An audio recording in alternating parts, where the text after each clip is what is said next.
turned back, looked always forward, did not put in mind the consequences, even though they knew what the consequences of facing such a brutal dictator is. They didn't look back. They didn't think about how their families are going to miss them. They didn't think about what's going to happen to their families, like it is happening today. But they went on to sacrifice their lives. One like Uncle Falan, one like Uncle Langmarong, who is no more with us. You know, these men, I must admit, were really determined to face Yahya Jammeh on the streets, to face him in the eye and tell him to relinquish power and tell him he's incompetent. Some of these conversations actually happened in my presence when Uncle Falan would come home, you know, and very, very angry at what is happening, and would tell my dad, look, Solo, alo mune ben ninyin talala, na nyintani na politiko tenni Yahya Jammeh talala, mimbe na talala, wole ngata silo kan, na nyati li nyola, na min soto je ngata, na dimbayal yebo, jamano fana yebo. So I believe it is in this spirit that we have come this long to witness a democratic change, a completely democratic change, which this party played no minor role. But today, we are witnessing what is happening. I try as much not to actually address in this manner the situation of the politics around us. But I must say, this is really disturbing to myself as a young person, you know, regarding, putting in consideration all of what I have gone through, you know, coming to see again my uncles, my fathers, throwing shades at each other. That's what I would call it. It's really shameful to be a son.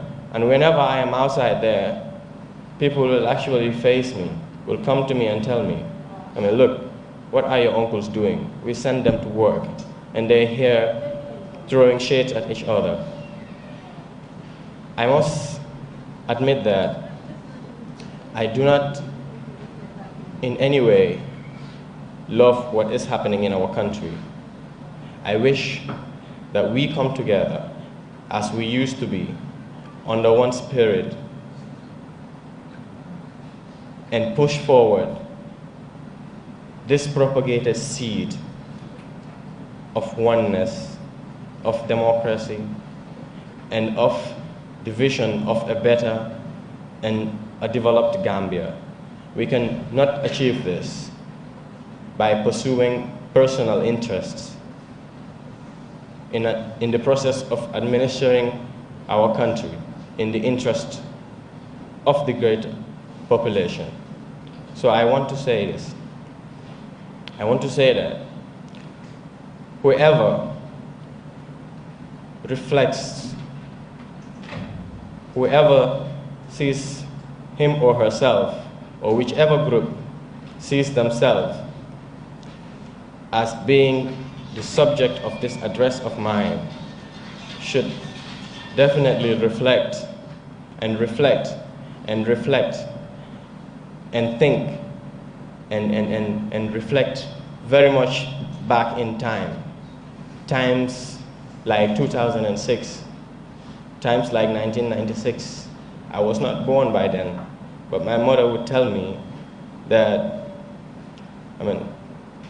we are advised never to say, when our mothers were pregnant, but then my mother explained to me when she was carrying me, in 1996, that they got brutalized outside there when they were supporting the UDP on a campaign, and who knows what could have happened. My mother could have had a miscarriage and anything. To an extent, some people thought on my naming ceremony that I was going to be named Hussein, which happened. which actually happened when I had my second younger sibling. So, reflecting on all these struggles and other struggles, which I believe all of these two parties, which are in disagreement today, were a part of, should really reflect and know and reflect on the reasons and principles by which they stood and put their lives on the line. Because I will tell you that anybody that went out on the streets openly and campaigned against Jammeh, you put your life at stake. It is just a matter of who gave blood and who gave sweat. But everybody did that. So coming to consider all of these struggles today, like Uncle Falang said, we know what is happening. We know this split in the UDP is caused by nothing but greed and selfish interest. That is why UDP is split.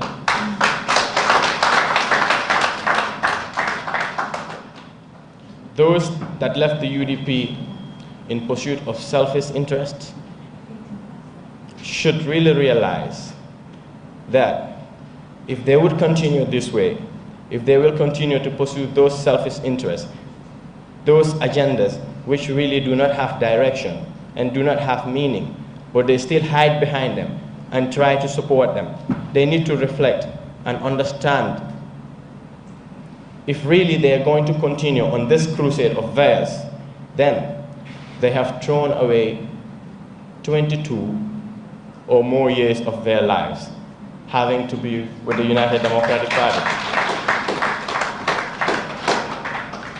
And if these people will regret this, I think the honorable thing to do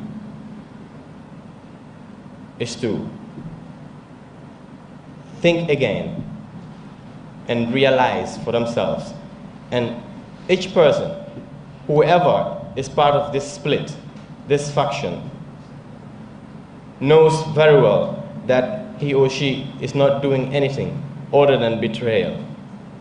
And if we retire to our beds and we have very great, long, in-depth conversations with our pillows, it is only the truth that falls into our heads, the real truths of our situation. So if this happens to us, when we realize that we have thrown 22 years or more of our lives by not continuing to pursue that agenda that we laid our lives down for, if we are to regret that as a faction that has actually intentions to separate themselves from the UDP and form whatever they call it, if you are to regret having to be part of these factions, I think the honorable thing to do is to get back to the UDP and continue pushing the agenda of the UDP to see a better Gambia.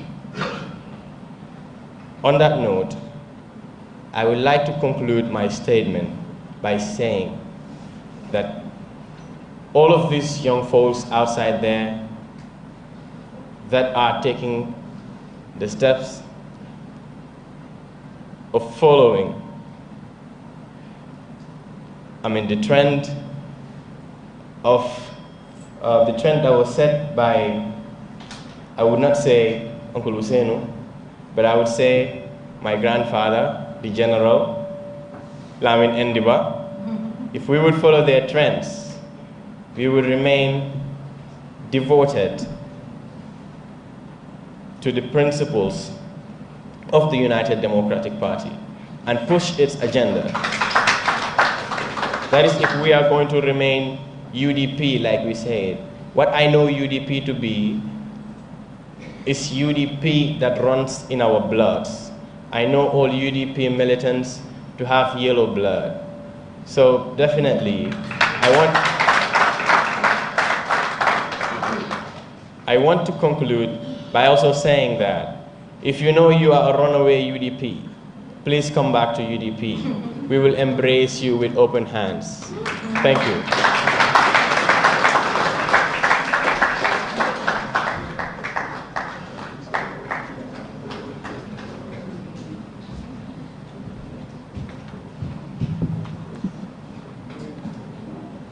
Thank you very much, Mohammed.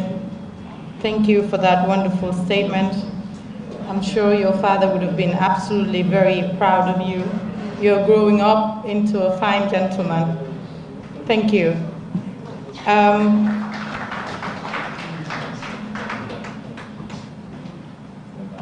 I would just take this honor to announce the presence of the former Vice President, Her Excellency Ajaratu Fatoumata Tambajang.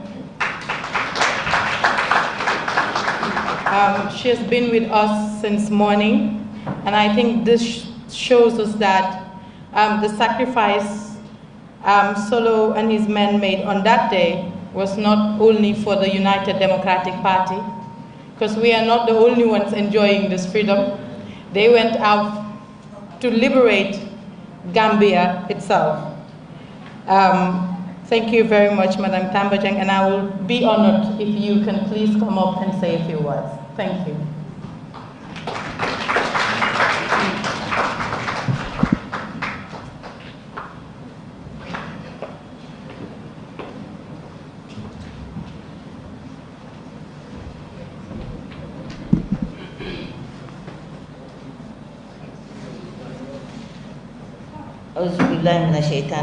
Bismillahirrahmanirrahim.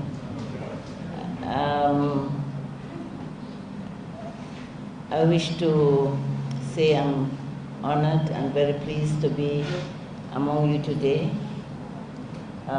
Brothers, husbands, children, friends, aunties and everything.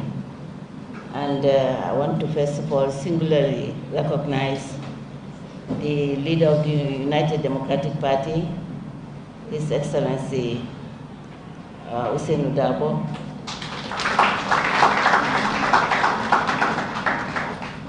every member of the High Table, who are my elder sisters, and my son Mahdi Jabate. I want to recognize the victims of the 22 years of the brutal regime of Yahya Jammeh.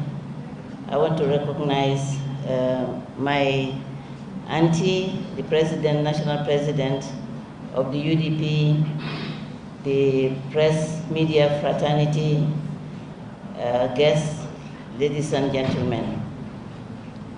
I'm here today to celebrate with you because, as my daughter Yakumba Jaita said, it's a national cause.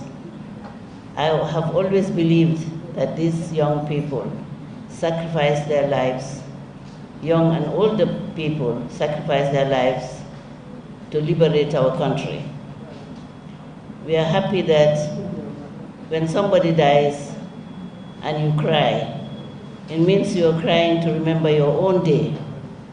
But sometimes when somebody dies, instead of crying, you celebrate them because they become living legends. I'm always honored to be here in the celebration of these gallant young people, elderly, including the students who were the pioneers or who started the liberation movement or joined the elders in liberating our country. It has been very difficult journey. But now we need to remember, we should not go back to the journey. We should always say never again. Liberia, in which I worked, where I worked for 5 years with the United Nations Development Program, when they started their Truth and Reconciliation, they did everything. What was missing was the fact that there was no social cohesion. What we have experienced in the Gambia is what Liberia, in a way, symbolically or metaphorically, also experienced. They had the war, but we also had some other form of war here. Because when somebody seizes your freedom, your civil liberty, your voice, your freedom of association, your freedom of even sleeping 24/7, or doing things that you want to do, it means the person has waged war against you. I was convinced in my humble mind that a day will come where we shall all stand tall to look at each other and say, we fought the right fight. How do we now celebrate our fight, our victory? The only way we should celebrate it is by coming together. And I very much like, and even though with my age and experience, I get very inspired when I see young people talking about peace, talking about social cohesion, talking about solidarity, talking about things that matter in their lives. Each one of us should ask his or herself, what type of Gambia do you want to live when you go? In life, we all have to have conscience. We all have to have conscience. Our conscience is what is the good things for the greater good. We should be inspired not only by our religion, but also by our national anthem, always doing good for the greater good. And nothing is ever too late. People make mistakes. I'm here, I'm not perfect. I don't expect anyone to be perfect. So in life, when you make mistakes, try to come back and rectify the mistakes. We want to call on you as elders. Just as Shakespeare says, there is always time when you leave the stage for other people. I'm not saying and I'm not praying that we are leaving the stage now, because my mom always tells me, the only time you rest is when you are in your grave. But who wants to go to the grave right now? What I'm saying, we want to leave the stage of active life, of politics, of social activism and everything. Prepare you, the young ones, so that we can be your guide, we can be your advisors. The youths must promote and champion peace. Peace, democracy is peace. Remember, your rights, the right of an individual, the right of the other person, stops where your right ends, starts from where your right ends. So my prayer is always for you, the young people, to keep focus. Focus on the greater good. Focus of emulating us. Maybe not myself, but emulating the good leaders that we have. On the 16th of May, when I saw Honorable His Excellency Hussein Udabo coming out of his house, I met him at the door. And what he had was the Gambian flag. And for me, wherever the Gambian flag is, that's where I'm going to kill myself. The reason why, when I met them at First Njagachoy, we went from First Njagachoy to Koina, and people wondered why. Because of the same national flag. We should keep the flag intact by being peaceful, by promoting peace, by promoting social cohesion, and by ensuring that there is always justice in everything we do. Justice is something, it's not a common commodity. It is a rare commodity, and you only gain justice when you stand up to it.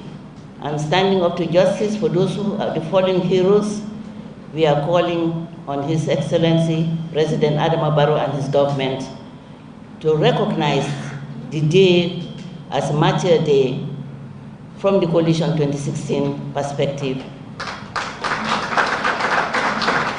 We are also calling on government to see how much they can support the families of those fallen heroes. Of course, there are also standing heroes, those who are alive and have gone through torture and all forms of discrimination and pain are still alive. Perhaps those people also, we are calling on him and his government, because it is a responsibility on government to take care of its citizens, that they must be given medical treatment, medical care, so that they would not regret for standing up for their country. They did not stand for their individuals, but they stood for the country. Whoever stands for the country should be recognized. Whoever falls for the country should be recognized. On this note, I wish you all the best.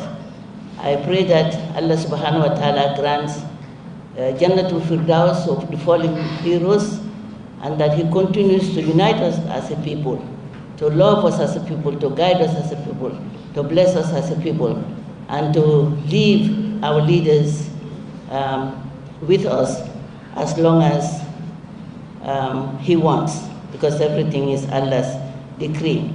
Thank you so much for giving me the honor and pleasure. I was not here to make any statement, but this is a special occasion, and I don't want to miss it. Thank you so much.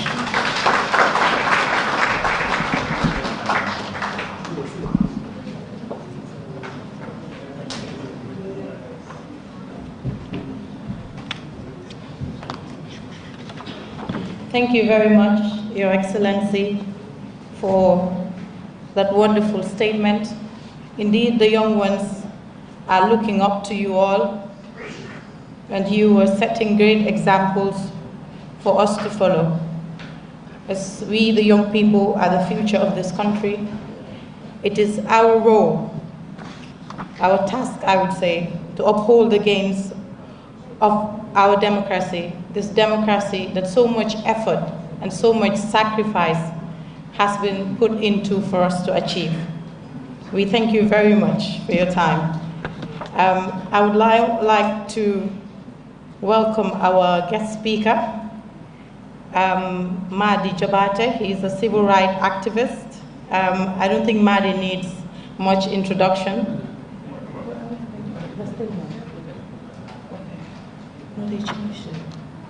All right, sorry, my apologies.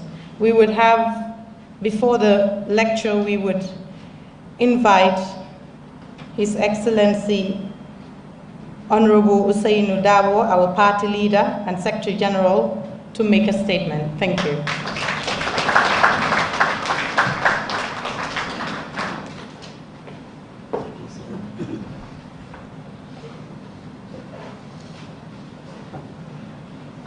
Thank you very much, Madam Moderator. When Mohammed was delivering his statement, it really sent me recollecting the history of United Democratic Party from 1996 to April 2016, particularly a scene in Basse when we held our Congress, and Solo was elevated from being the youth leader of the United Democratic Party to becoming the National Organizing Secretary. Still recollect in the shoe, black shoe, shining. And for the first time, I saw Solo stuck in his shirt, immaculately dressed, and he stood there on the podium,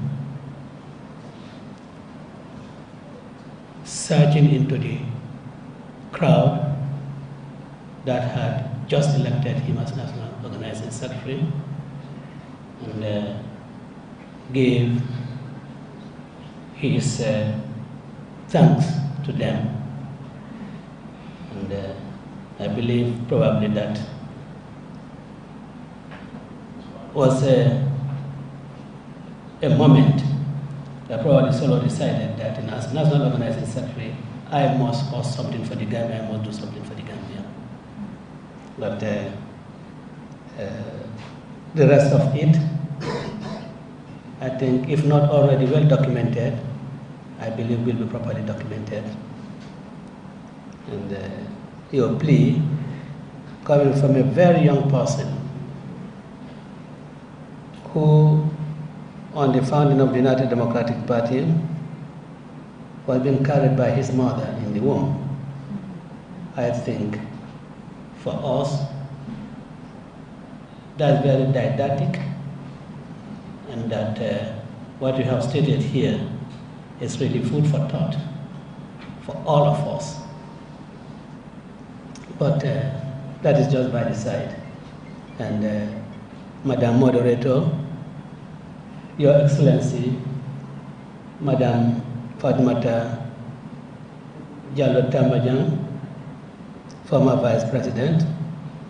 It does appear that there is no want of former Vice Presidents here.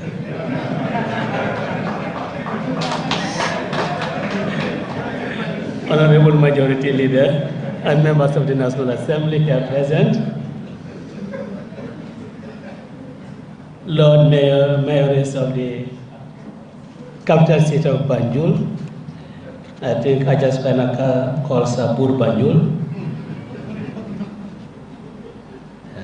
my fellow Gambians, I thank all of you for gracing this auspicious occasion, commemorating the life and legacy of a remarkable patriot and a comrade, Ibrahim Sandin. May Allah be pleased with him. Before going any further, let me acknowledge with deep gratitude Solo's wonderful family, both immediate and extended, who, with admirable grace and faith, have endured his absence. To you, I say, a grateful nation, praise for your beloved husband and father, and wants you to be rest assured that his record of selfless devotion and commitment to the Gambia he loved dearly has produced an enduring legacy that would be bequeathed to generations yet unborn.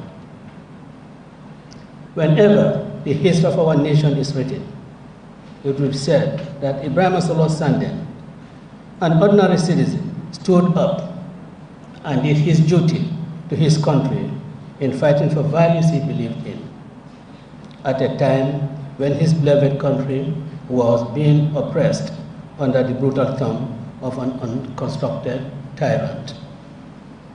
In that struggle, he proceeded with determination, sustained his efforts over many years, endured hardship, and never relented or looked for convenient ways to abandon what he believed in. This was the solemn duty to the nation he shared with the rest of us, himself and his family. As someone who worked closely with him for many years, I can attest to his humility, devotion to the cause of justice, freedom and democracy. He was fearless in the pursuit of the ideas he believed in. Solo envisioned a free and democratic Gambia that is at peace with itself and its diverse people, seeking opportunities in a growing economy. This is the journey he started with us as a founding member of the United Democratic Party in 1996, preceding some 20 years preceding his martyrdom in the hands of a vile regime he doggedly opposed throughout his existence. Solo's life, though cut short, is the very epitome of what constitutes a transformative legacy. He was an honorary Gambian whose pursuits for a better Gambia over many years culminated to that freedom march held on 14th of April 2016 from Bambo to Westfield, together with his colleagues, setting off a cascade of events that led to the end of tyranny in our country.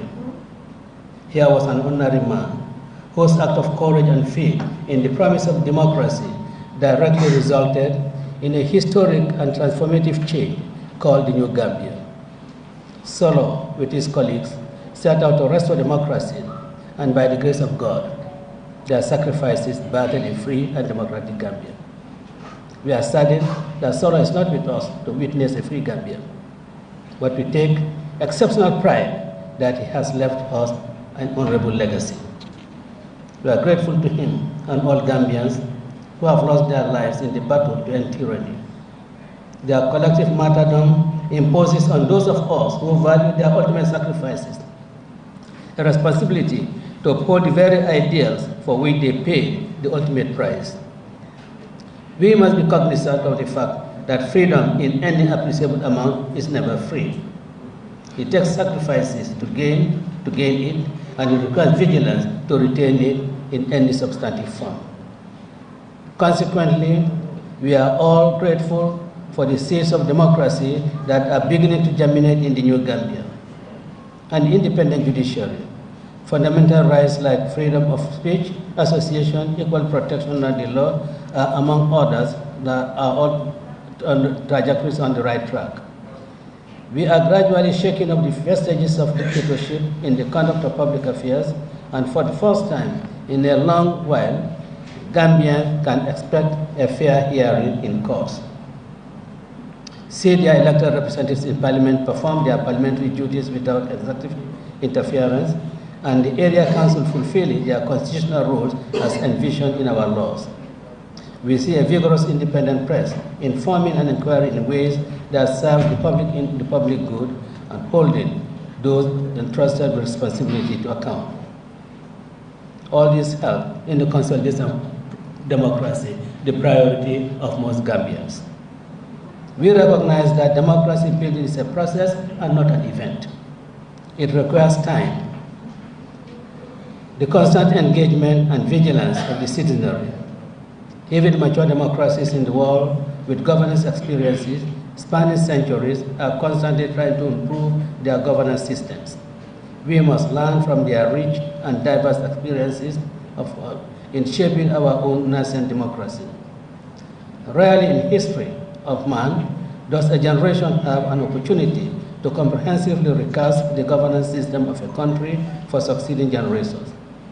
But the current generation of Gambians have this opportunity.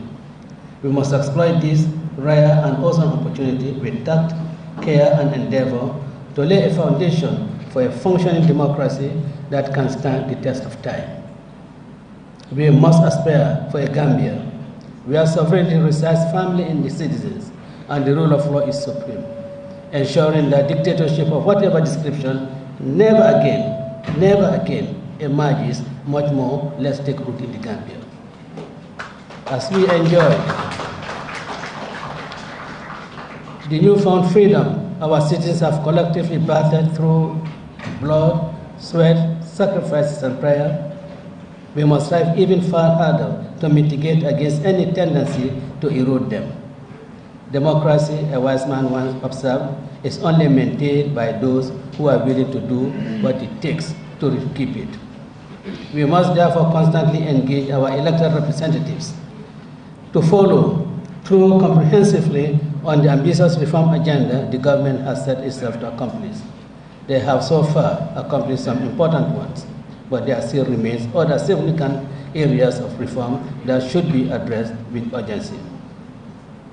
We must all be, as responsible citizens, with utmost fidelity, uphold the principles of separation of powers, the very foundation of our democratic governance. When we get the balance of power dynamic among our three branches right, our democracy will be more stable, enduring, and our institutions will operate more effectively. With a good and stable democratic system in place, anchored on a well-thought-out progressive constitution, our Gambia will run as a well-oiled machine regardless of the caliber of leadership that may be in charge at any given time, because a robust and well-balanced system in place will mitigate against these excesses. In conclusion, Your Excellency, Madam Vice President, ladies and gentlemen, let us call ourselves, the citizens, as the principal custodians of the democracy Solo and his fellow martyrs died to help us to attain. It is a sacred trust that requires devotion and effort by all those who value freedom and sacrifice. As the foundation has been laid, let us now build the house to accommodate our diverse people in pursuit of our shared objectives. When we succeed in consolidation of our democracy, when we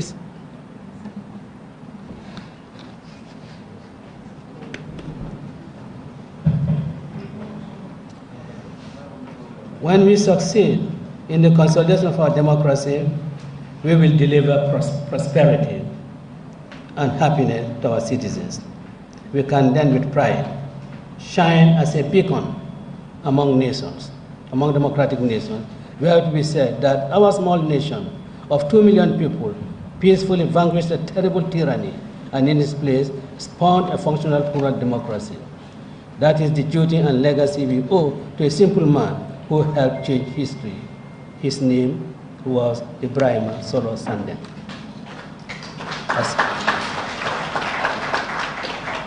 As we celebrate and commemorate April 14, we must also remember Solo Kuruma, Lam Marong, Ibrahim Janko Sisi, Khalil Singh Sedikan, Lamin Manjang, and other fallen heroes.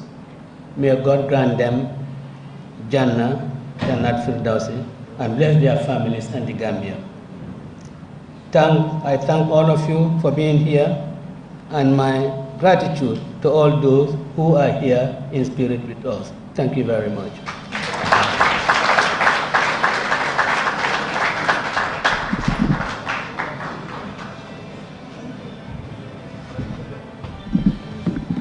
Thank you very much, Your Excellency, second former Vice President.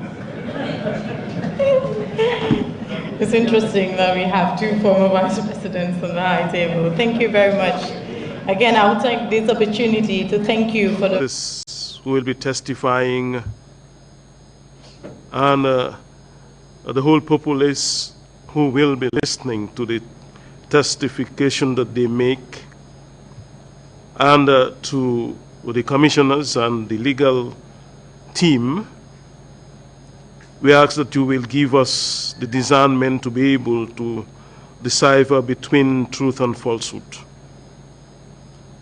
And we ask that you will also give us the grace to speak out the truth, and may your healing and reparation and justice prevail in this nation, the Gambia.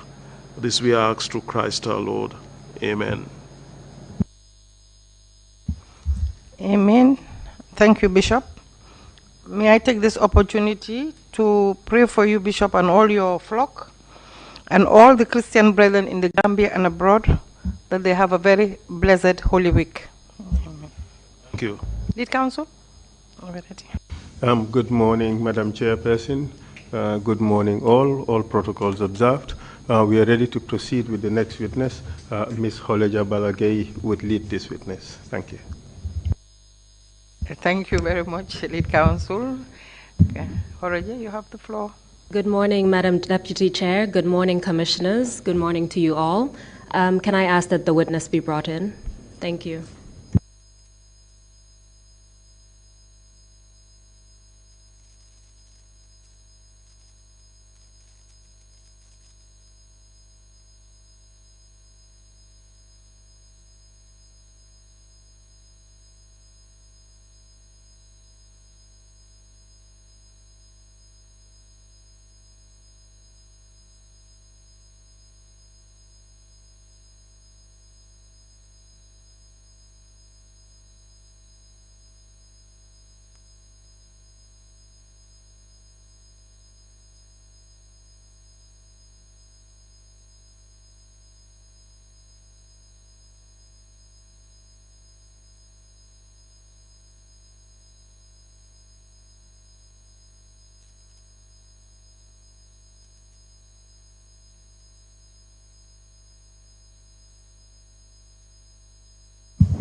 I, Babukar Njai, Do swear that I will speak the truth, I will speak the truth, the whole truth, and nothing but the truth. and nothing but the truth. So help me God. So help me God. Thank you.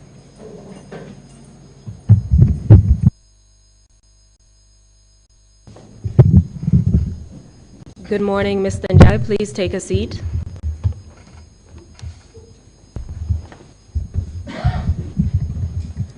Welcome to the Commission. How are you today? Good morning, Council. I'm fine. Are you comfortable the way you're seating?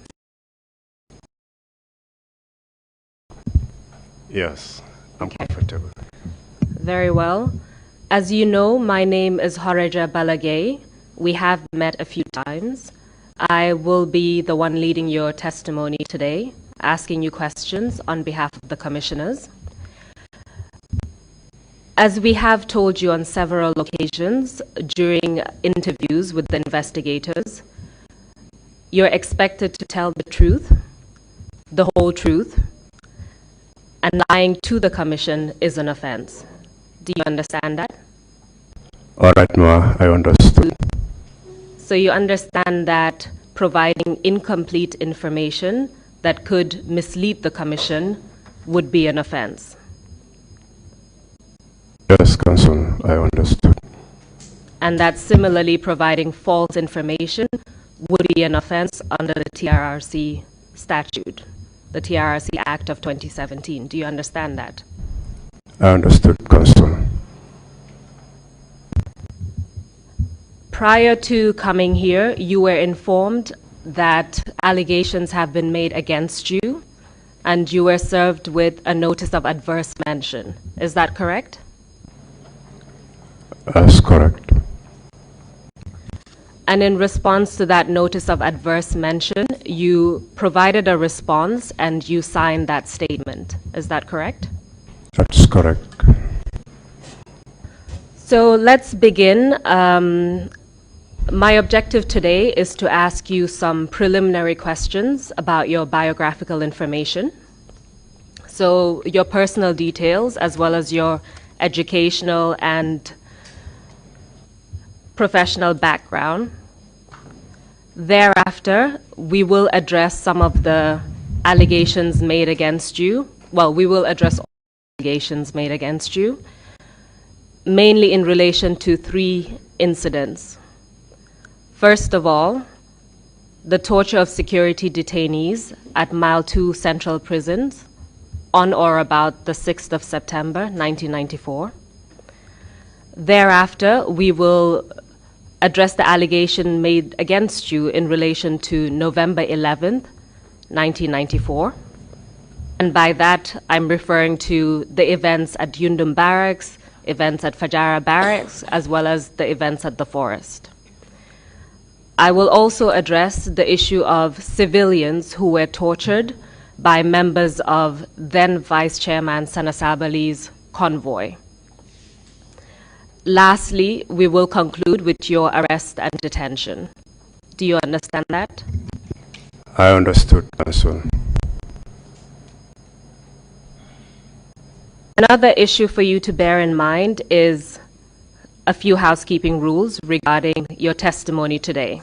There is interpretation being conducted in the local languages. Therefore, you must speak slowly and clearly and avoid overlapping speech between you and me. What I mean by that is allow a few seconds after I finish asking questions before you respond, and I will do the same. So we should avoid talking at the same time. Do you understand? Understood, Counsel. I noticed that you're wearing glasses today. Are those sunglasses that you're wearing? These are glasses recommended by the doctor for me since when I was on detention at Mile 2. Usually I do wear them whenever I feel like, and then sometimes when I start feeling some abnormalities with my eye, then I wear them. Well, currently we can't see your eyes, so are you able to do without the glasses for now, or do you need them in order to testify? Yeah, I will need the glasses because I have some papers with me which I would like to look at during the questioning. So let me suggest that you take them off now, and whenever I need you to refer to a statement, then you can put on the glasses in order to aid you to read whatever I put before you. Is that fine with you? It's fine, Counsel. Thank you very much.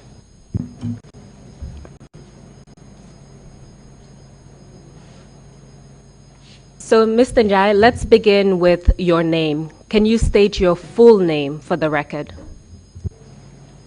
أعوذ بالله من الشيطان الرجيم بسم الله الرحمن الرحيم.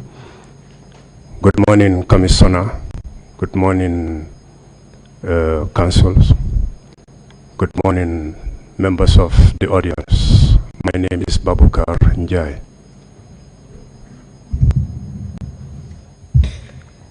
Mr. Njai, are you known by any other names? Do you have a nickname, perhaps? Up to now,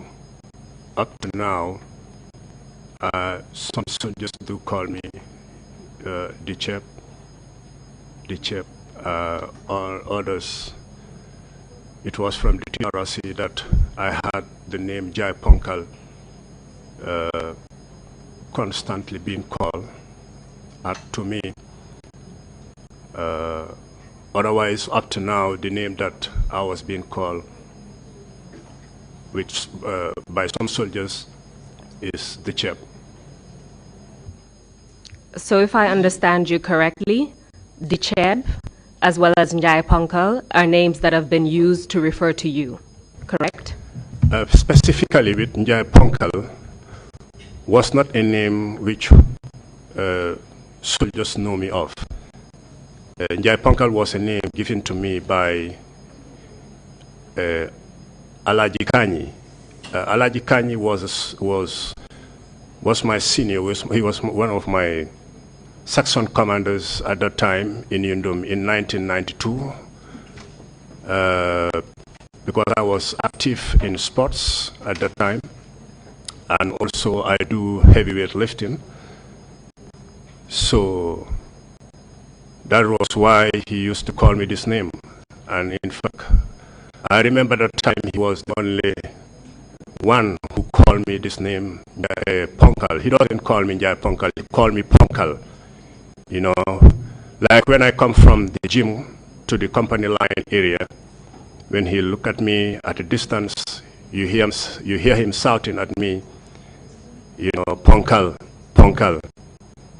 So the connection of Njai Ponkal, I had it here during some of the witnesses' testimony. So he was the only person who usually called me this Ponkal at the time when we were in the same company in Yundum.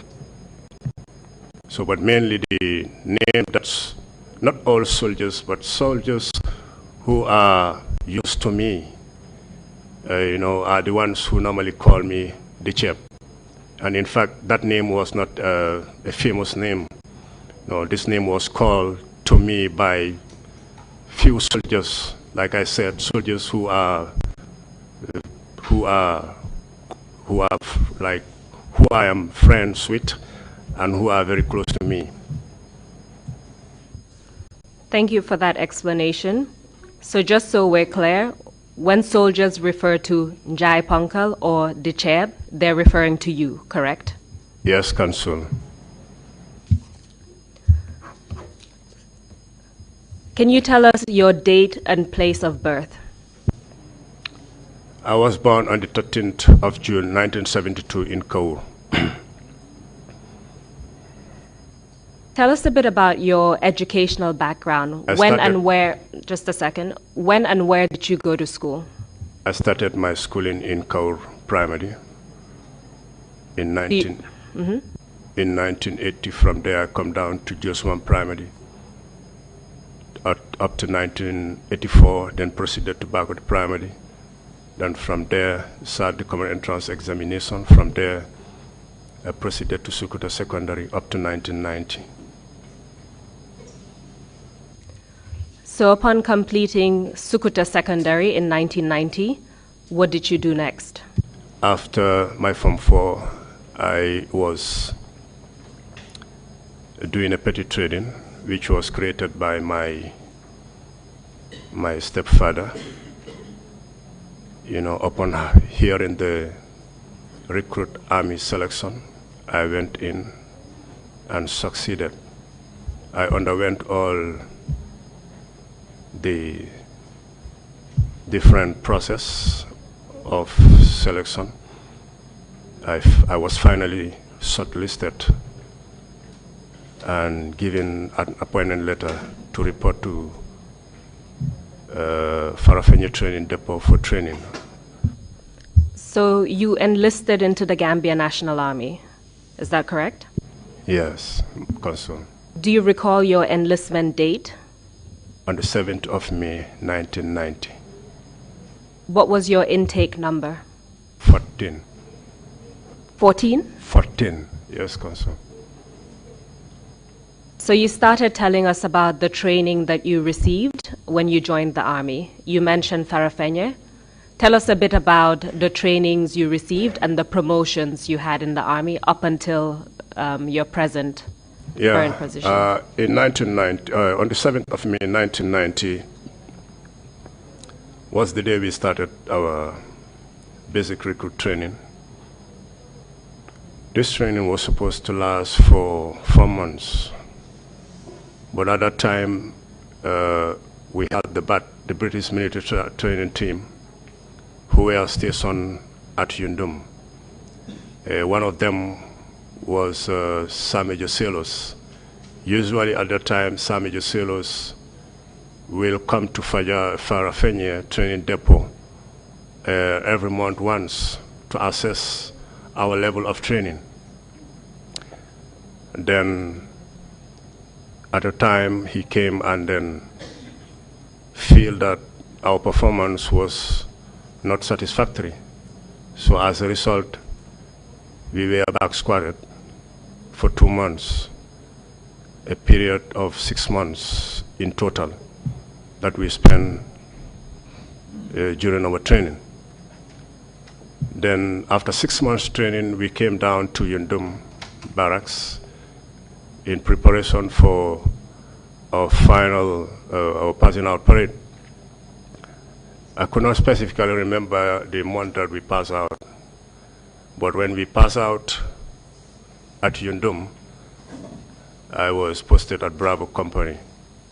Then Bravo Company came down from Kudang newly. So I was deployed to Bravo Company as a rifleman. I was in Bravo Company from 1990 up to 1993, when I was redeployed from Bravo to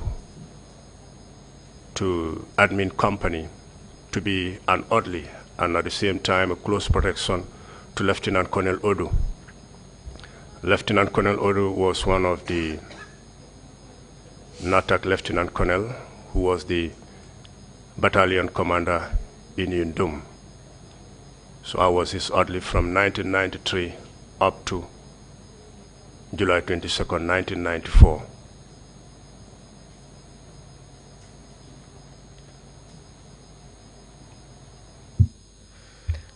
I want to get a good idea of your progression within the military. So from 1994, you were still a private soldier, is that correct? Yes, Counsel. When was your next promotion? I was promoted to the rank of a lance corporal in 1995. Do you recall when in 1995? No, I could not remember the date and month, but it was in 1995. Thereafter, when was your next promotion? Then in 1995, after my promotion in 95, I was there until 2008. Actually, after 95, I was demoted to a private. When I came down from State House to Fajara Barracks, while in Fajara Barracks, as a lance corporal from State House, I one time had a small dispute with my company CSM, Mane, Major, I don't know, Lieutenant Colonel now or Major Mane. Actually, that time my mom was sick. My late mom was sick. That time she used to have leg problem. At that time she was in Kuntaur, and then I went to see her, but I stayed for a day, you know, without them knowing my whereabouts. My company, when I say them, I mean my company CSM and my platoon sergeants. They didn't know my whereabouts because I went to see my mother during the weekend. It was on Friday, I closed. So I was there. Instead of coming down on Sunday, I stayed Monday. Then Tuesday, I came. So when I came, he asked me, where were you? I said to him that my mother got sick, so I went to see her in Kuntau. And I overstayed because Kuntau is too far, and transportation, especially on Sundays at that area, was difficult. So I could not make it to come down to work on Monday. So this is why I could not come on Sunday. So I decided to come on Monday. So he said I should have call. I said I have no means of calling in Kuntaur, because if you know Kuntaur, it's a remote village and there was no accessibility for making call at that time, actually. So that was the only thing why I could not call to inform you my whereabouts. So he said I should go to the cells, I should go to the guard room. I said to him, no, you said you understood my problem. I explained, he said he understood me, but I have to go. I said, no, but once you understand, then I think that's it. So he charged me just on that. He charged me straight away. What were you charged with? Absent without leave, or? I was absent from place of duty. So you were demoted. You were demoted as a result of that incident, back to a private soldier. Yeah, can you tell us what was your next promotion after that? And then after that, I was demoted. I was there for 7 years without promotion. During this period, when, of course, I was at that time at Fajara Barracks, I was one of the most senior private, you call it lance corporal at that time. As soon as I was demoted, I became the most senior private. The first mission to Bissau, I was supposed to be part of it, but I was sidelined. For what reason, I don't know.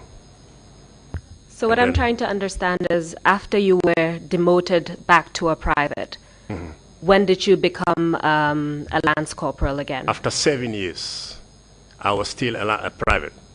Into the 8 years was the time I got my lance corporal again. I start from scratch again. What year was that again, sorry? 2008, 1998. 1998. Okay. And thereafter, did you become a corporal? A lance corporal. A lance corporal. What was your next promotion after that? Then after 98, I don't know, I think 2001 or so, I got a corporal. I couldn't fully remember, actually. But I remember having my lance corporal when, in 2008, after missing for 7 years, the 8th year was the time I got a lance corporal. And during this period also, I was never been selected on missions or any progress that the Army is undergoing at that time. I just want to make sure that it's clear in the record. You said it's in 1998 or in 2008 that you became a lance corporal? 1998. 1998. And then in 2001, you became a corporal? Something. I cannot specifically remember the subsequent years which I was promoted from different ranks, from corporal to sergeant. I don't know. I just... What is your current rank? Warrant officer class 2.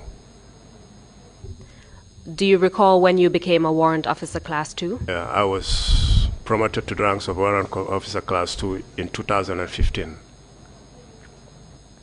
I noticed that you're not wearing your uniform today. Any particular reason why?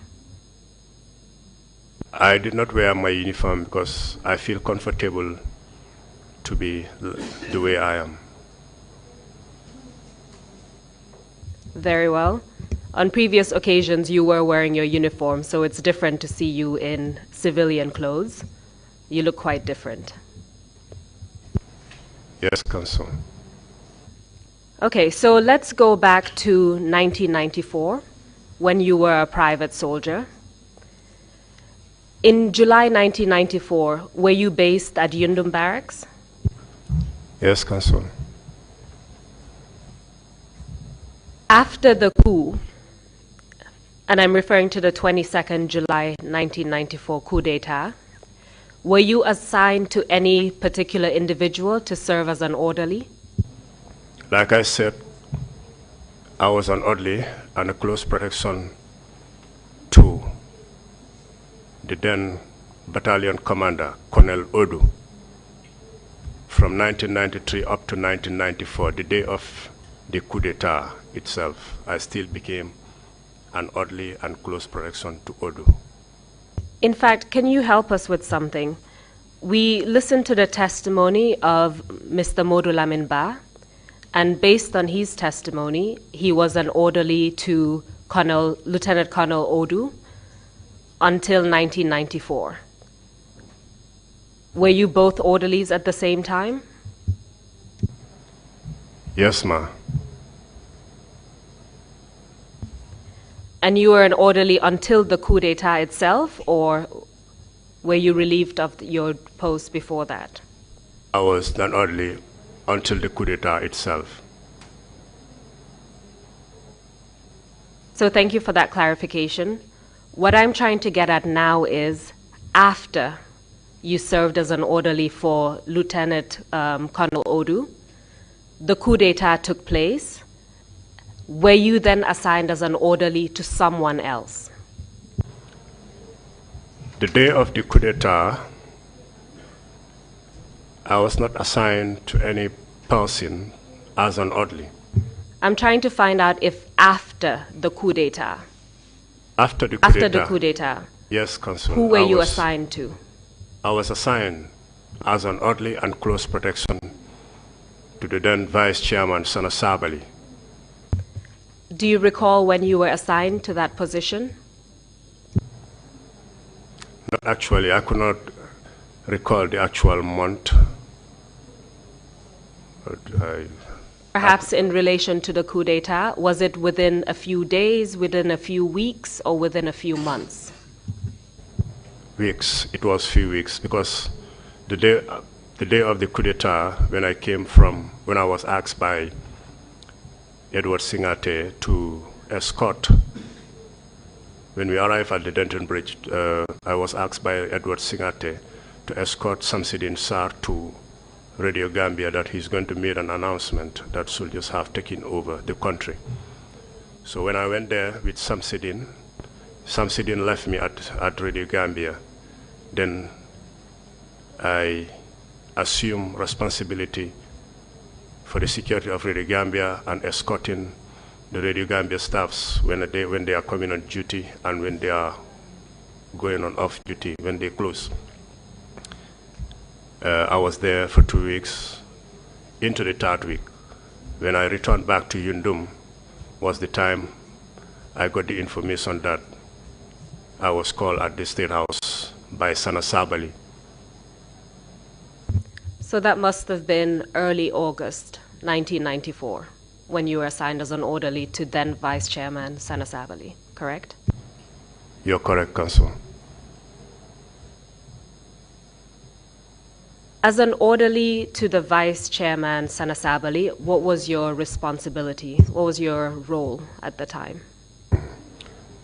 As an orderly, I was an orderly at the same time, close protection, like I said, to Sana Sabally.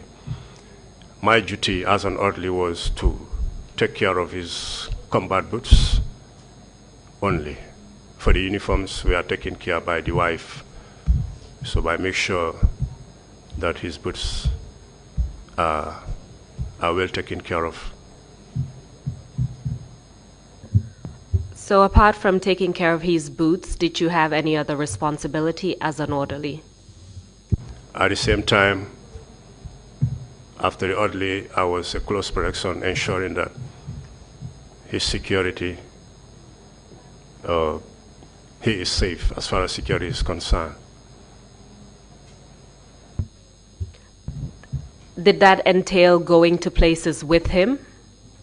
Yes, Council. Before we proceed, can you tell us about the other members of Vice Chairman Sana Sabally's entourage? Who else was part of his entourage? You mean his orderlies? His orderlies, his drivers, bodyguards, all of that. Yeah, I was one of his orderlies. The second one was JCB Mendy. The third one was Zakaria Dabo. And you have Mohamed Sambu. The drivers, you have Lamin Drame. The second driver was Dembo Jiba. The third driver was Alkali Jallo. Say that again. What was the first name? Alkali Jallo. Alkali Jallo. So JCB Mendy was an orderly. You, Babu Kanjai, were an orderly. You mentioned a Mohamed Sambu, also an orderly. Yes, Council. Do you know someone by the name of Babanjai? Exactly. I oversighted him. He was also an orderly. Babanjai was also an orderly to Sana Sabally. Do you know someone by the name of Zakaria Dabo? I mentioned Zakaria. He's also an orderly. What about someone by the name of Albert Gomez? Yeah, absolutely. He was.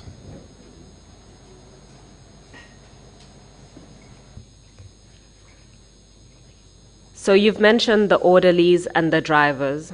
Was there anyone else who was part of Vice Chairman Sana Sabally's entourage in 1994? Or these are the only individuals? As far as I can remember, these were the only ones.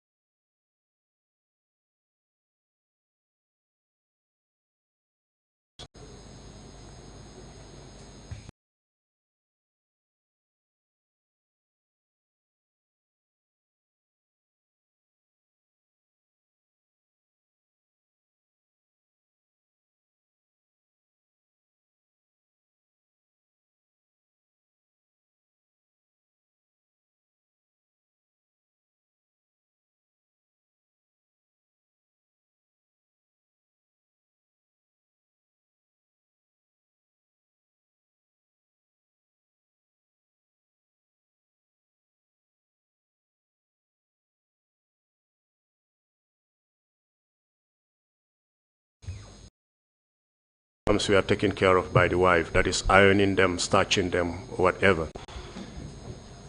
So it was me and JCB. The rest were close protection. So if I understand correctly, the rest were close protection. You and JCB were orderlies, meaning you took care of his boots, but you also served as bodyguards as well, yes, right? Council. Okay. So you were about to tell us about how you organize yourselves in terms of shifts. Okay. Please proceed. Then the two of us as orderlies, initially Sana divided us, that is me and JCB Mendy, that when he is going to the office, like a day like today, Monday, one will remain at the residence, then one will go with him. Then the following day, the other the one who went to the office will stay, and the one who remained will go with him to the office. That was how we started initially. That was how he initiated it. But later, it was disregarded by him. So we all do go to the office whenever he's going to the office. So in the end, there was no rear guard that will serve as a real protection for the family. You said later. Later when? When did it change such that... Not long. It's not more than 2 months after when we were there.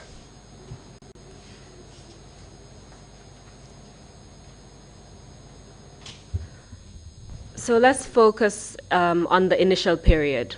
So you started in August 1994. Looking at the period of August and September, from what I understand, you would take shifts with JCB Mendy in terms of being with Sana Sabally when he went out of the house. Is that correct? Yes, Council.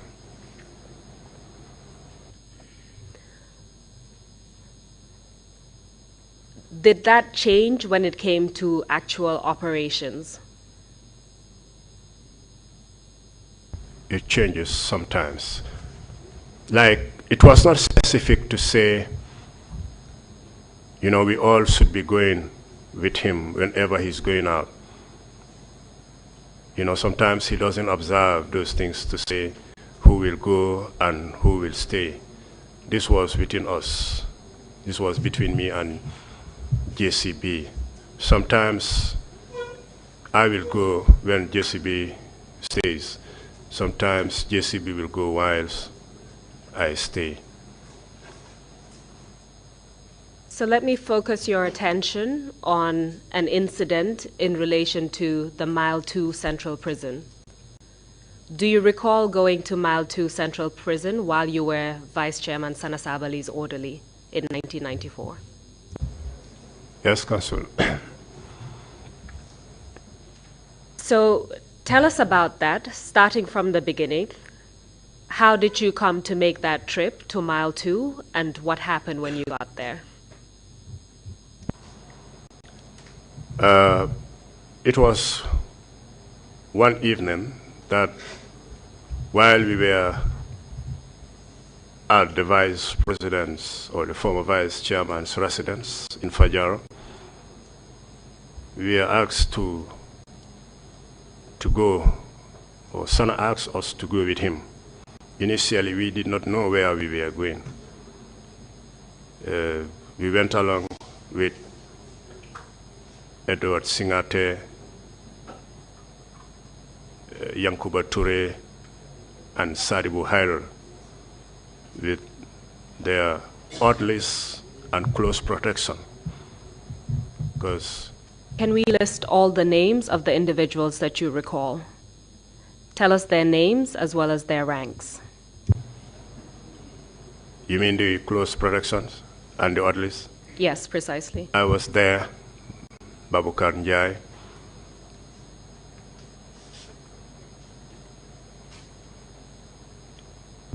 we know that you were a private at the time. Who else was there? I can hear you, Council. At the time, we know that you were a private soldier. Yes, Can you Council. tell us who else went Yes. with you and what their rank was at the time? Zakaria Dabo was there. I think he was a corporal. I'm not sure. I'm not too sure. Because he came from the Zandam. So, but it's like he was a corporal at that time when he was coming to join us. Zakaria Dabo, JCB Medi was a private. Babanjai also, I'm not too sure his rank because he seniored me. But he was also with us.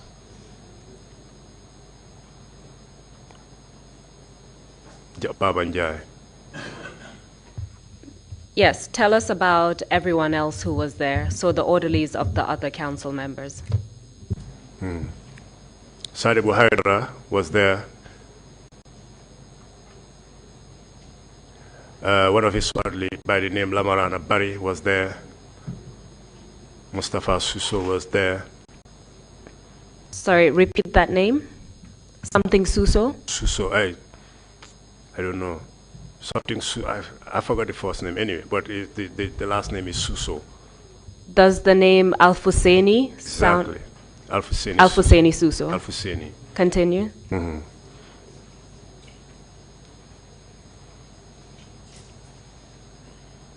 Mm-hmm. Did I mention Lamarana? Okay. Yes, you did. Al-Fuseni Suso. Yeah, I think these are the guys I remember from Sadibu. There was one Jassy. I don't know, something Jassy. I can't remember the first name. He was also with Haidara, Sadibu.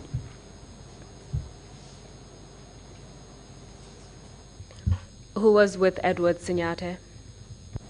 Edward Singate, you have Marong. I can't remember the first name. Marong. Do you recall his rank? Sorry, ma. His rank? Marong at that time, I think he was a couple. Not too sure. Does the name Lamin sound correct? Lamin Marong, something like that. Are you sure? Anyway, the nickname is King Kong, but King Kong. Yeah, I can't remember the first name, but the surname is Marong. Okay, please continue. With Edward and Mustafa Toure. Mustafa Toure, or the nickname Churo, was also part of Edward Singate's close production.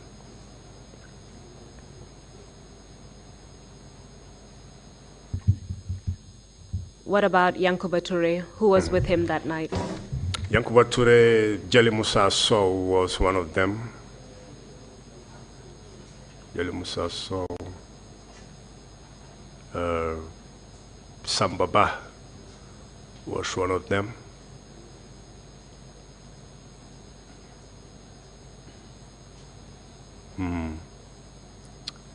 These are the two I can remember. Do you know someone by the name Ensa Mendy? Exactly. Was he present that Ensa day? was one of his orderlies also, his close protection. So apart from the council members and the orderlies that you've mentioned, was anyone else part of the group that went to Mile 2 prison on that occasion?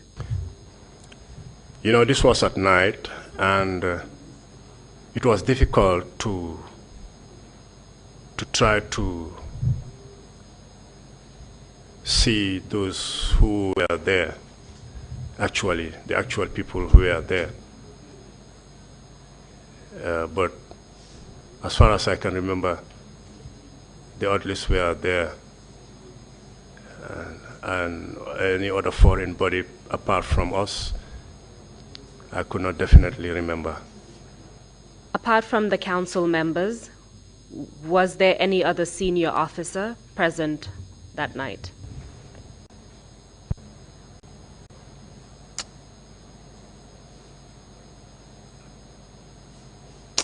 I can't remember.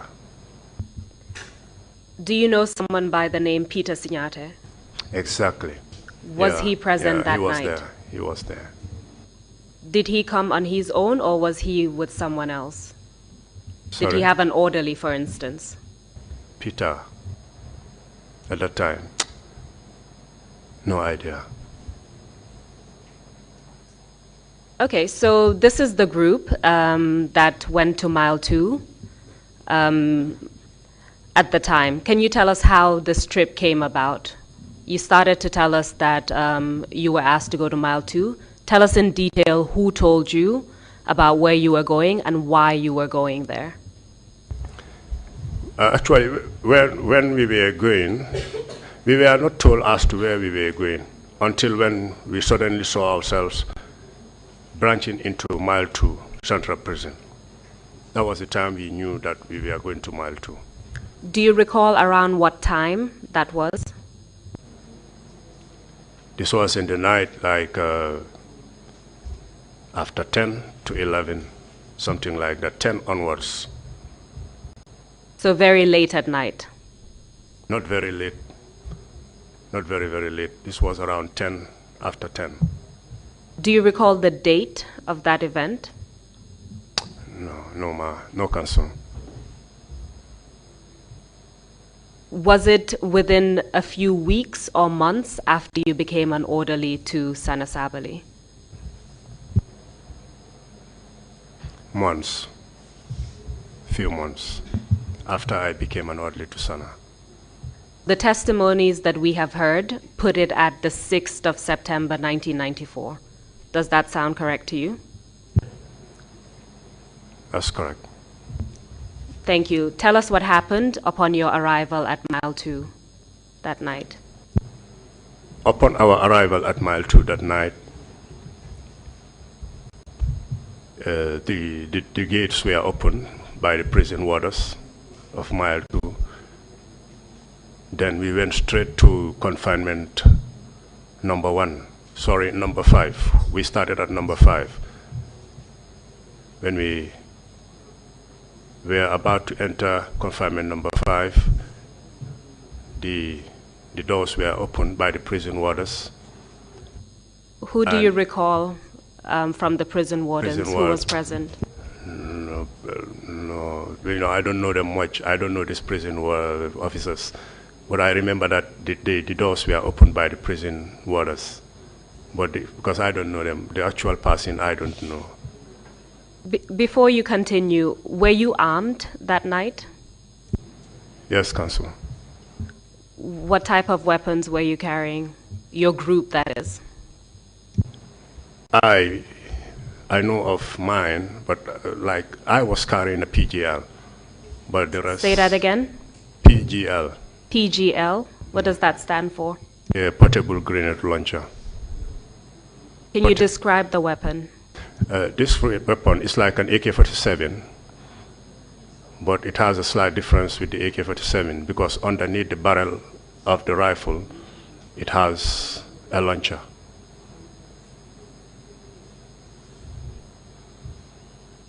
So an AK-47 that could also launch a grenade. Is that correct? Sorry? An AK-47 that could also launch a grenade. Exactly, ma. Did you carry any other weapon apart from that? Apart from that, no, Counsel. The rest of your group, were they also armed? They were armed. We were all armed. With similar weapons? Yeah, that's because those type of weapons were not many. So I wouldn't know actually whether they were all carrying the same type of weapon like mine.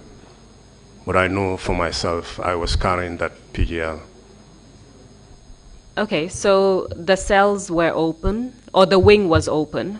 The wing was open, and then upon arriving at confinement number 5, the door was also open where we all entered, including the council members. Prior to that, did anyone from your group say or do anything as you were entering confinement wing number 5? Say or do? Do Not to my knowledge. At that point, did you know why you were going into confinement number 5? No, ma. Continue telling us what happened. I did not know why we were going, like I said, until when we enter, we know, okay, we are going to Mile 2, and then we went straight, when the gates were open, we went straight to confinement number 5. You know, you don't have only one door in Mile 2, you have door on doors. So when we arrive at the last door, that is the door leading into their cells, that one was also open. We all entered, including the council members. When I say council members, I mean Yankuba Toure and his orderlies, Sana Sabally, his orderlies, Edward Singate, and Peter Singate.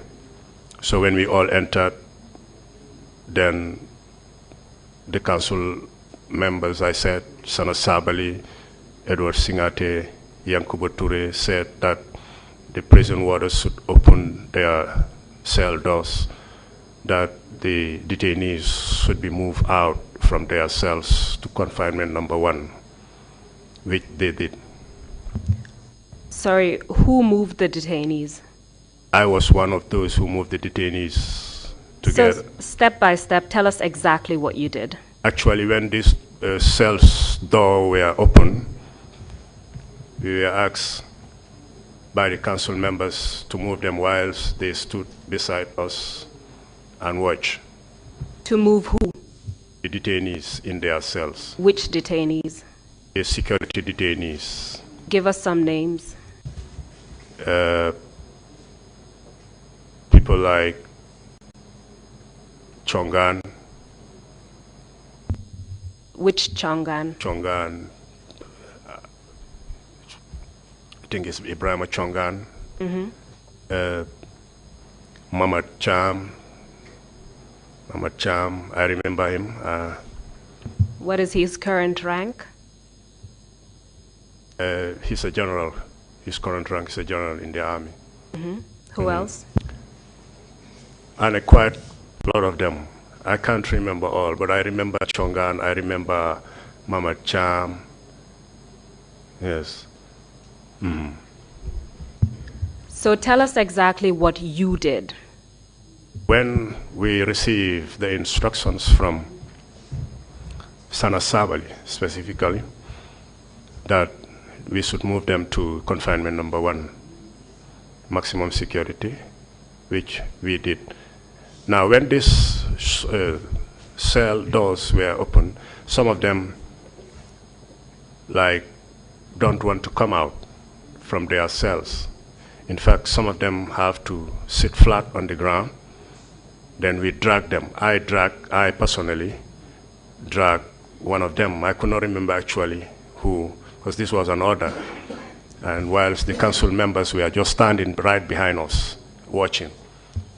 Tell us how you dragged that person. I hold the person on the hand and then move with him. So the person was lying on the floor? Is that correct? Not all of them were lying on the floor. Some of them were sitting. We're talking about the first person that you dragged. Was sitting, yeah, they were sitting on the floor. He was sitting on the floor? He was sitting on the floor, yeah. And you dragged him by doing what exactly? By moving him from his cell, confinement number 1. How did you do that? I hold his hand. Can I demonstrate? Please go ahead. You can carry the mic as well so we can hear what you're saying. I hold the hand like this and push the guy out from his cell up to confinement number 1. You make it sound very effortless, but I assume the person was resisting. Was the person resisting as you were dragging? No, initially, when the action was about to take place, he was resisting. But when he was moving, he never resisted. Tell us what happened next. Where did you take the person? We moved them to confinement number 1. Just opposite confinement number 1, there is a wall. There is a long wall facing direct to confinement number 1. That was where they were lined up. The security detainees were lined up. Then the council members were talking to them. So just a second. You dragged this person up to the wall. Did you say or do anything to the person as you dragged him? Personally, no, ma. I didn't say anything. How many people did you drag outside of this? I dragged one because we were many, and not all the security detainees were moved out. Only few were moved out to that direction, to the direction of confinement number 1, whilst others will still remain in their cells. Did you beat any of the detainees? Personally, me, I didn't beat, because like when I entered the wing, when I entered the their area, I realized that most of them were senior officers. Almost all of them were senior officers. Then my consent did not allow me. I feel, how should I call it? I feel guilty to lay hand on them because I realized that these are senior officers, that they didn't do anything to me that will warrant me to beat them like that. And moreover, I was not given any order to beat at the initial stage. So why should I beat? So your conscience didn't allow you to beat them, but your conscience allowed you to drag the detainee out of the cell. Is that correct? The reason why I did that, because this was an immediate order passed by Sabally, who was right behind me. So there was nothing that I can do. You know, I have to drag them, or I have to drag him. That was the only reason why I did that. How long did you drag this person? What was the distance from the cell to where you took this person? From their cells to the door of confinement number 5. Then they stood up and walked the rest. What is the distance, approximately? This is from their cells to number 1.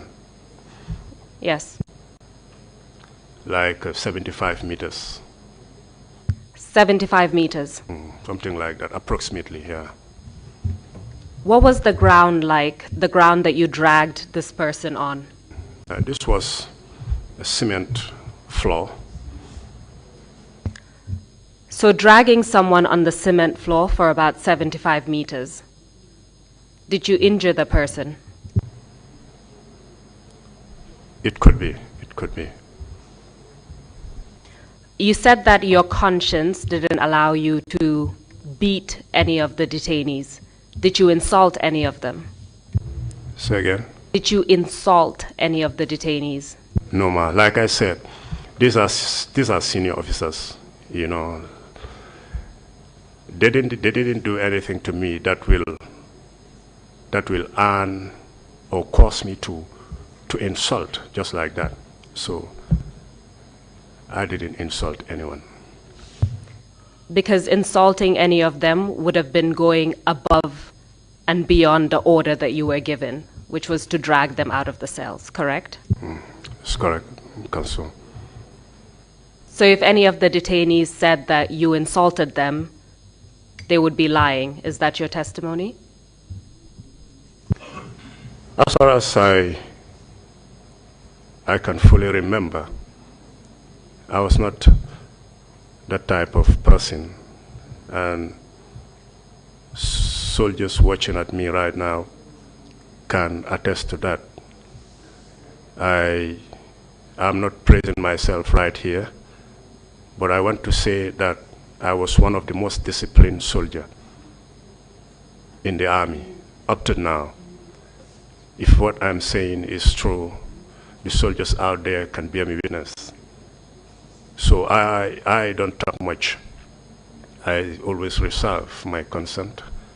I always reserve myself in whatever situation. I just found myself to be unorderly to Sana. I don't know how, because I was just called by him, Sana Sabally, that I'm to be unorderly at the same time a close protection to him, just like that. I am not related to him. That will make him to call me before the July 22nd to be unorderly to him. So I am such a person that I have high regards for people. And as far as discipline is concerned, I know I was one of the most disciplined soldiers in the army at that time. So you said as far as you remember, you were not that kind of person to insult senior officers who were present at the security wing that night. Correct, Counsel. So which means that anyone accusing you of having done so, according to your testimony, would be lying. Is that correct? Yes, Counsel. So I'd like to play an extract of a testimony that was given here at the beginning of the Commission's hearing.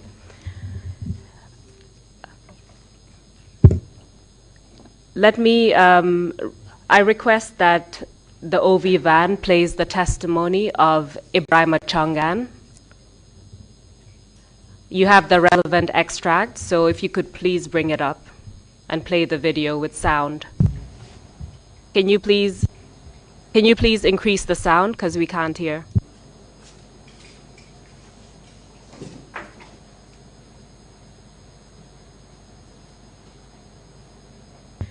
Can you restart the video, and can we hear the volume? Turn up the volume so we can hear the sound.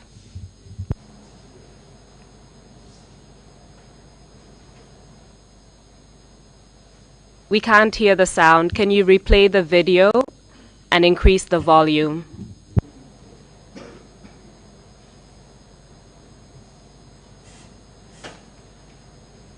While they do that, Mr. Njai, can you hear me? While they're sorting out the video, you mentioned that these detainees were dragged. Were they dragged individually, or were they dragged one after the other? They were being dragged collectively. What do you mean by that? I mean, each of the orderlies will enter a cell and bring out the guy that you are asked to bring out. And they headed to confinement number 1. And your testimony is that the orderlies brought out these detainees at the same time? At the same, simultaneously, yeah. Well, that's very surprising, because the testimonies that we've heard from each of the individuals that was dragged out of their cell is that they were dragged separately, one at a time. That's what we heard from RSM Jeng. That's what we heard from Mama Cham. That's what we heard from Ibrahim Chongan, that they were dragged individually, one at a time. You're telling us now that they were all dragged together. No, what I mean is not together at the same time, sorry. Well, you just said they were dragged together simultaneously. What do you mean by that? What I mean by that is like one, like, you know, whilst the other is being moved, the other follow. You know, like that. Whilst the other one have been moved, then the other one follow. That's what I mean. But not like bringing them from, are you getting me? Not quite with the mic. Can you repeat your answer? Let's see. Yeah, I said not bringing them all together from the cells at once, but I said like one detainee has been moved whilst the other follow. That's what How long after one detainee had been moved did the other follow? Was it a matter of seconds? Yeah, minutes or so. You call it minutes or seconds, yeah. So your testimony is that they were all moved and taken to the wall, and they were at the wall together. Is that correct? Not together. You know, at the door, at the entry of their cells, it's not possible for all of them to come out together. But one will come whilst the other follow. The one that comes will be asked to stand. Then, after some time, the other one will follow. Because looking at confinement number 5 is a bit long. You know, the cells are in row. So coming down from wherever cells the person may be to confinement number 1 is a bit far. That's what I mean. One will come, after some time, the other will follow. And according to what you've said, they were all taken and lined up at the wall. Is that correct? It's correct, ma'am. So they were all taken, lined up at the wall, and all 3 of them were together? Sorry? All of them were together at the wall? Exactly, ma'am. Tell us what happened. Yeah, when that happened, when they were all lined up, like I said, then Sana Sabally started shooting very close to them on the ground, but not directly. Started shooting very close to them. And then they were talking to them, but the council members were talking to them, Sana Sabally, Yankuba Toure. What were they saying to them? I could not remember actually, but I remember them talking to the detainees. But what they were saying, I forgot. Describe their behavior towards the detainees.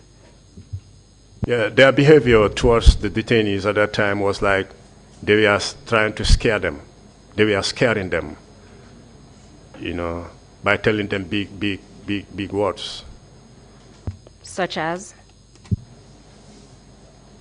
You know, as we will kill you, such as we will kill you. Who said we will kill you?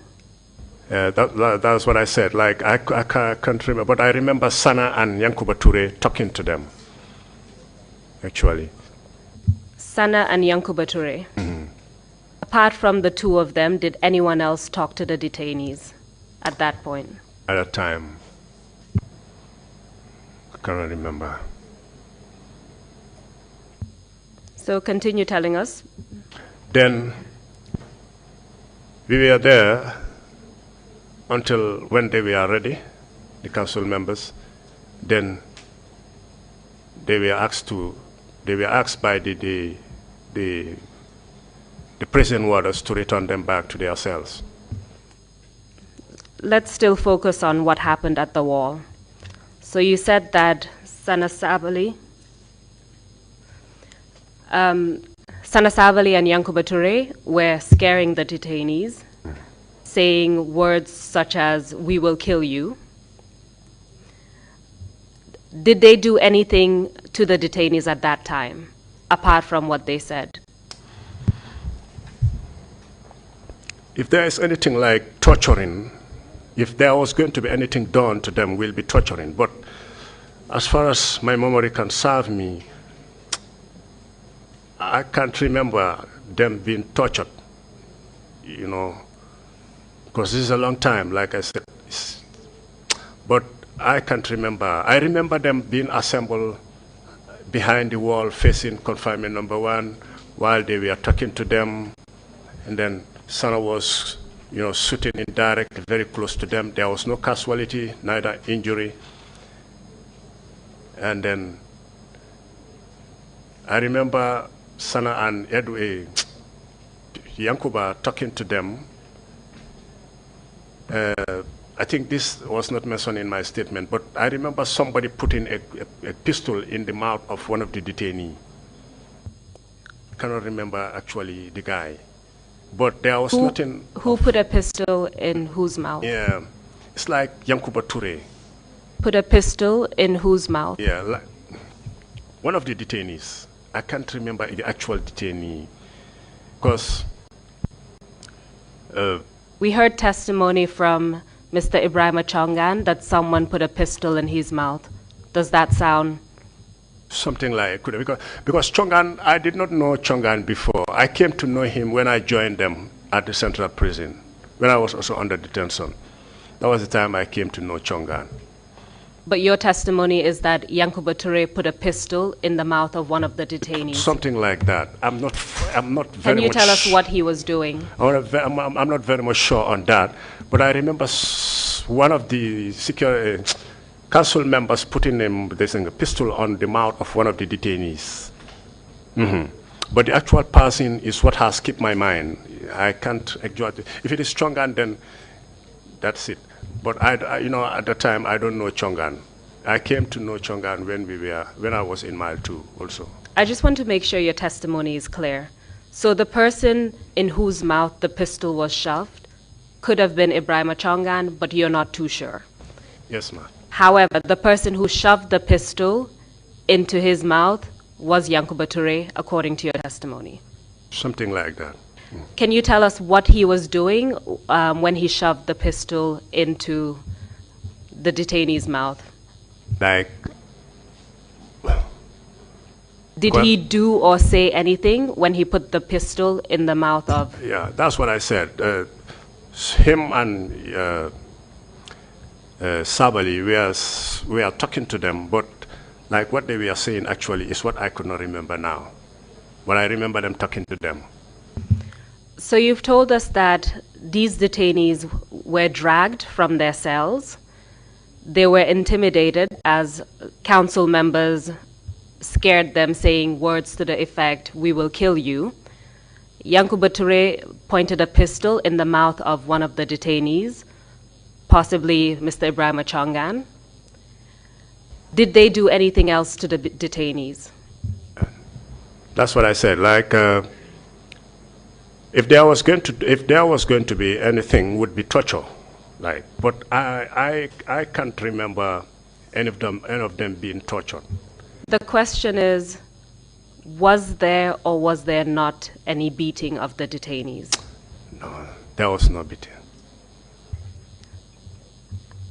Do you recall writing your own statement and providing it to the commission in response to the notice of adverse mention? Sorry? Do you recall writing a statement responding to the allegations that were made against you? Yes, ma'am. I'm going to give you a copy of your statement, and I will refer you to a particular paragraph so that we can read it out into the record.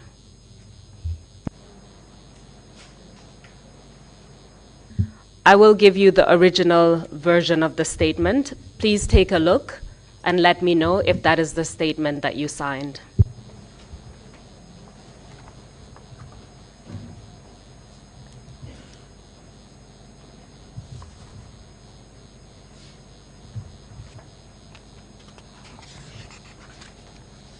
Which paragraph, ma'am? Take a look at page 2.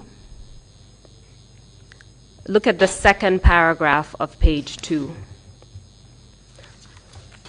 In fact, before you read it, I note that this is something you provided on the 13th of March, 2019. Is that correct?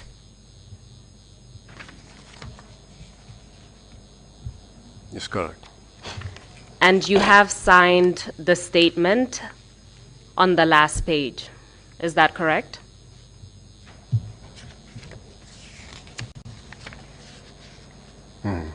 It's correct. And this is a statement that you wrote yourself. Is that correct? Yes, ma'am. So looking back at page 2, let me refer you to the second paragraph on that page. Page 2. Yes. Can you push the mic down a little bit so that you can read what that second paragraph says? It starts with, "It is important to note." Have you seen it? Yes, I saw it, ma'am. Please read what that paragraph says. It is important to note that only council members participated in the shooting and beating of detainees which I saw. To my knowledge, no others participated in the shooting. The whole aim was to scare the detainees and not to shoot or kill. Hence, why only council members participated and why they shot immediately. Indirectly. They shot indirectly. Indirectly, yeah. So just last month, your recollection is that the council members beat the detainees. That's what your statement says. Is that correct? It's correct. It's correct. So how come when I just asked you a few minutes ago if the detainees were beaten, you said no? Yeah. It is, you know, it is the mind, like, it is the mind. What do you mean by that? This was barely 1 month ago when you recalled that the council members beat the detainees. You know, this the statement that I gave here was my original statement, was my original speech. Like, but subsequently, you know, it can be something like that you forgot or you oversight to mention, but not actually meaning dodging away from what you've previously said or whatever. Because once I wrote this or give it out and it was written down, and then now I'm here to testify, does not mean that I am running away, because I've already given this and it's in writing where I sign. So asking me does not actually mean that, or asking me and then, failing to mention this does not actually mean that I'm running away from telling the truth, because I've already said it and it is in writings. So, but it's like I said, it's just the mind to say, why didn't I mention it like the way it is? Because it's already on paper, so it wouldn't make sense for me to say it when it is already down on paper and then coming up and then saying a different thing. It's just the mind. You seem to be struggling to explain that, but the difference here is you said something completely different from what you said in the statement. It's not that you forgot, but you actually said the detainees were not beaten. No, whereas in your statement, you said they were beaten. No, I think you asked me whether they were beaten by the orderlies. I asked if they were beaten. That was my question. Were they beaten? I did not ask if they were beaten by the orderlies. Yeah, that's why I responded to say if they were beaten, not to my knowledge, because I thought you were saying they were beaten by the orderlies. As far as I said, as far as I'm concerned, I have not laid hand on any of them. That's what I said. In fact, what you said was they were not beaten. But we'll leave it at that. I think it is now clear. Your recollection is that they were beaten by the council members. Absolutely. They were beaten, and like I said, one of them, which I could not remember, a pistol from Yankuba was put into his mouth. But it's now that I know it's Chongan, because I don't know Chongan at that time. I came to know Chongan when I was also there, detained at Mile 2. And you've told us clearly that you didn't beat any of the detainees and you didn't insult any of the detainees, correct? Mm-hmm. Okay. This is a message for the OV van. I think we can now play the video of Mr. Ibrahim Chongan.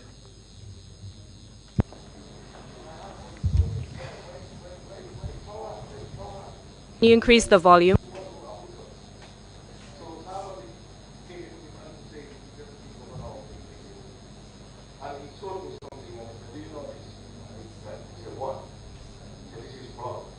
So I thought it was blood of Captain Emotam. So now they opened my cell, and to say it was the deputy police governor, they handcuffed me from behind. So when they handcuffed me from behind, let's get that clear. Who handcuffed me? To say who was the deputy police commissioner. So they handcuffed me from behind, and then the same thing. They dragged me, they beat me, put rifle butt, I was crying. I wouldn't be ashamed to say that. And I said, I just gave up. And I said, wow, this is the end. So I just gave up on life. And then suddenly something happened. Then Haidara, because I trained Haidara before, I just heard him, he said, be careful. So I was wondering, because I had lost hope on life. And I said, oh my God, maybe my life is coming back. If somebody they're going to execute, why would they say be careful? So we went there. We went to the security wing number 1. Is this the same thing? What do you mean by it's the same thing? Explain what happened. Yes, I'm coming to that. So Sabally, they said, say your last prayers. And I said, no, I'm not saying any last prayers. I mean, if I die, I'm going to go to heaven anyway. You murdered me. So they just started, suddenly they just started firing. Brrr. Maybe it was not long, but for me it took eternity But also, I was a trained soldier. I know a bullet that's going to kill you, you will not hear it. But still, I was scared to death. And one of the soldiers had a pistol in my mouth to safety catch down. So, do you know who that person was? Well, it's a long time, and there were soldiers there. But I suspect it was Yankuba Toure. I might be mistaken identity, but he was there. So now, go ahead. Thank you. So now they stopped the ceasefire, and then they pointed gun. There was a private Njai who was Sana Sabally's orderly, and there was another Zandam who was a private, something Suso. I know him because he was in the Gendarmerie, and Njai insult me, tell me, and then we crawl, and then went to security wing number 1, and then I was put inside the cell and locked up. And then they say, all right, we will come back for you. So they locked the whole place. And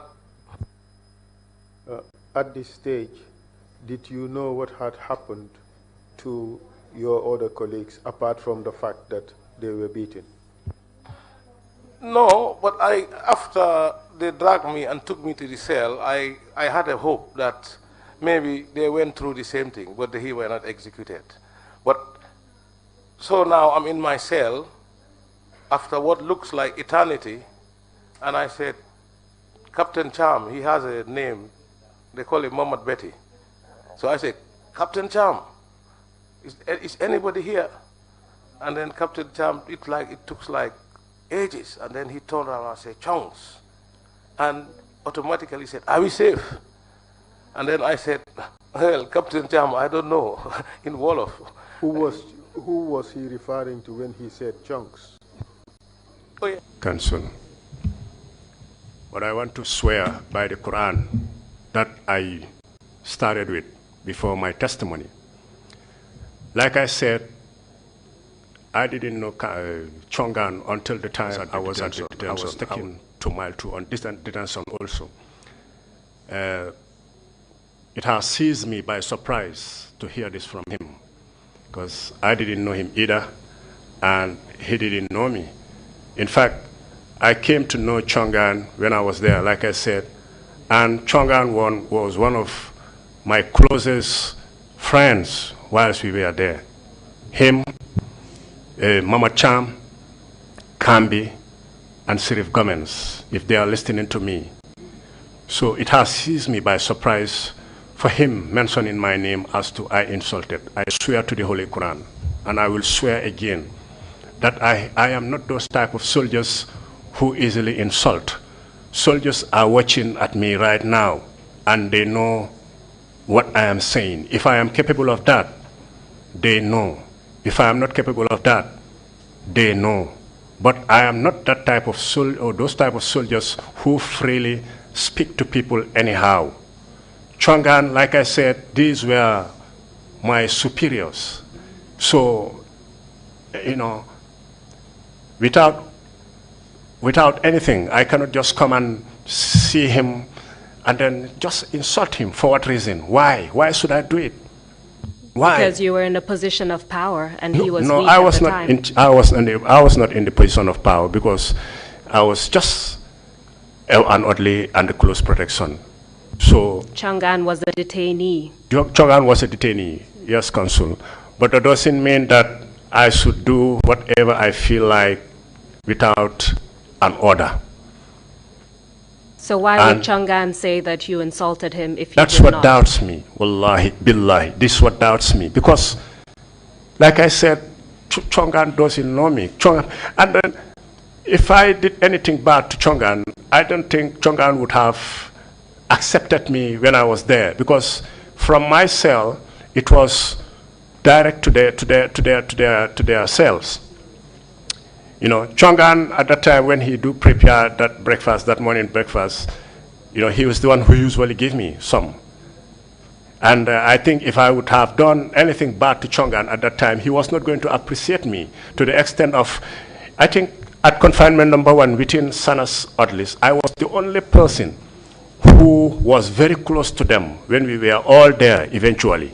I was the only person, and I was one of those who contributed to reconcile Sana and those senior officers at Security Wing number 5, which I succeeded, except Chongan, who said he's not going to accept it because it is Sana who caused them to be there.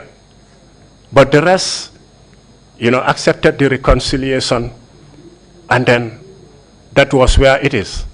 So from everything you've told us, by the time Mr. Ibrahim Chongan testified in January of this year, he would have known who you were.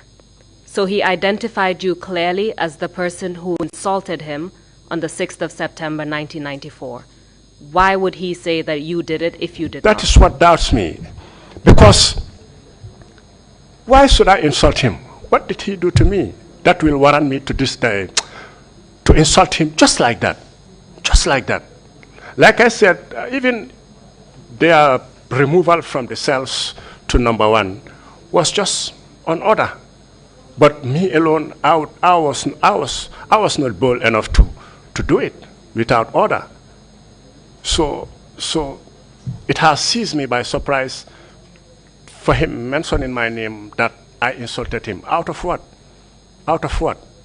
Well, Mr. Njai, thank you for that. We will have to move on, but I note the time, Madam Chair. Perhaps we could take the lunch break, the coffee break now, and then resume. Thank you. Thank you, Counsel. Thank you, witness. We will take a break now and come back at midday. Thank you.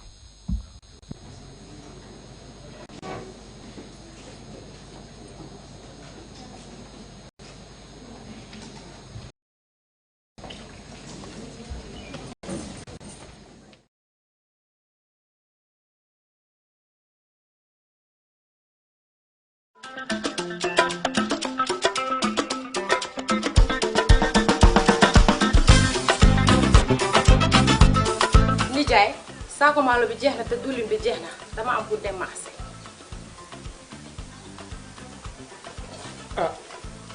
Pape dégg nga li ndaw si wax de léegi nag dimbali ma rek nga lebal ma benn bidon diwlin ak benn saako maalo soo ci mënee boole soble sax nga boole ko ci sama doom Lamine su yónnee xaalis bi rek ma fay la sa xaalis. non bu diwlin diwlin ma mënuma la ko lebal parce que doo ma dee fay on time loolu moo tax mënuma laa lebal. daal yow sa doom bi fan la nekk sama doom mu ngi Angleterre.